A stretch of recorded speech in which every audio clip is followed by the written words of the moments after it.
Oke guys, balik lagi di channel YouTube Joko Joko Sago Reza. Kali ini gue akan bahas tentang bagaimana jika expected value-nya itu di bawah dari guaranteed residual value. Nah, kita lihat di sini. Dari contoh sebelumnya, PT IFA mengestimasikan bahwa nilai residu dari aset sewa adalah sebesar 3.000. Ya. Maka terdapat kemungkinan bahwa PT IFA harus melakukan pembayaran tambahan sebesar 2.000. Ya. Dan ini merupakan residual value yang probable. Sehingga ada expected payment. Nah, sehingga 2.000 yang diestimasikan harus dibayar ini itu harus dihitung juga dalam menghitung present value-nya. Nah, caranya gimana? Kita lihat di sini. 20.711,13 ini yang tadi pembayaran tahunan dikali dengan present value annuity 5 tahun dan 4%, dapatnya 95.890,36 yang tadi. Ditambah dengan ya present value single amount dari expected payment di akhir masa sewa. Berarti 2.000 dikali dengan present value single amount dari 5 tahun dan 4%, 0,8219. Hasilnya adalah 1643,85. Sehingga kita dapat di sini nilai lease liability dan rate of use asset di tahun pertama itu adalah 97534,22. Kemudian kita buat schedule amortisasi, dapat seperti ini. Nah, baru kita jurnal. Kita lihat di sini. Apa bedanya jurnalnya kalau misalnya ada expected payment dan tidak ada expected payment? Kita lihat di sini ya. Tentu jurnal pertama beda karena memang beda ya present value-nya, karena yang ini tadi ada ada komponen present value dari expected payment di akhir masa sewa. Gitu kan?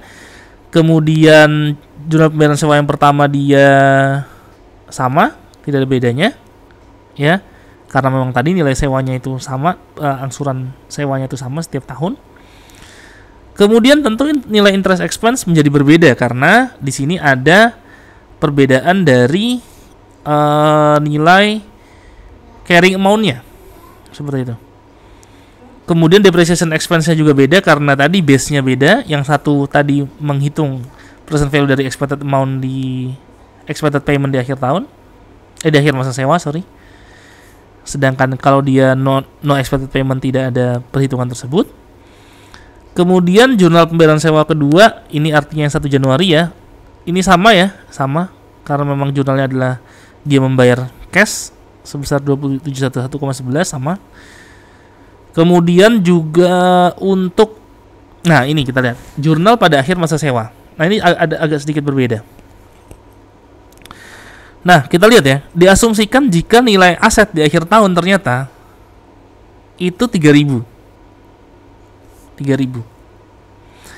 Nah, karena kita tadi sudah mengestimasikan adanya expected payment, maka ya udah kita tinggal lease liability pada cash 2.000. Ya, tidak ada loss yang kita akui. Tapi kalau misalnya tidak ada expected payment di akhir tahun, artinya wah ternyata salah nih, gitu kan? Dan ada yang harus kita bayar. Tadi contohnya ya, ada laptop, keyboardnya, tombol-tombolnya ada yang rusak. Ya, harus diganti. Nah, maka kita jurnal loss on lease 2.000 pada cash 2.000. Nah, lalu bagaimana jika sama 5.000 ternyata? Ya, kalau 5.000 berarti ketika ada expected payment di akhir tahun, ya jika ada, tadi kita di awal ada expected payment di akhir periode masa sewa. Dan ternyata tidak ada karena 5.000 ya sama, berarti kan sama-sama yang guaranteed-nya, sama kayak yang guaranteed. Maka jurnalnya adalah lease liability pada gain on lease. Jadi dia ada sesuatu yang harus dia bayar tapi nggak jadi dia bayar. Tentu itu jadi gain. Tapi kalau tadinya tidak ada expected payment, tentu dia tidak ada jurnal karena ya udah benar, udah sama gitu kan.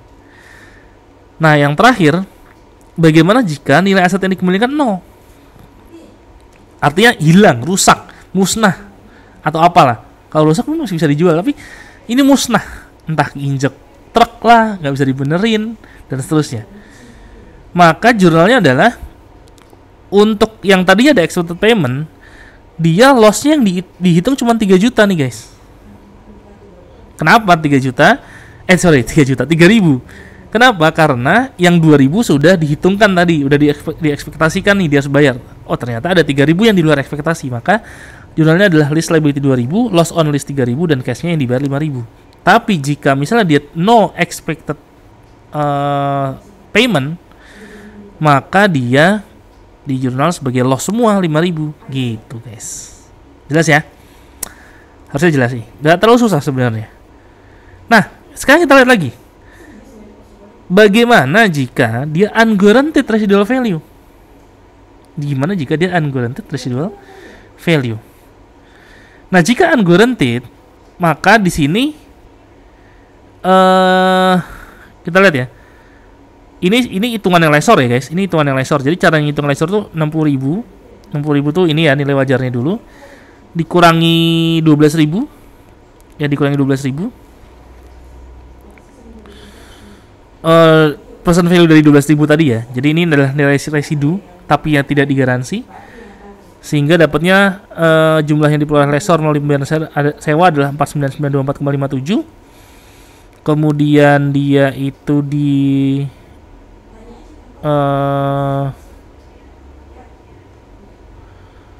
dicari, ini dibagi dengan ini ya. Ini dibagi dengan present value annuity 3 tahun dan 6% gitu ya, 6%, 3 tahun dan 6%.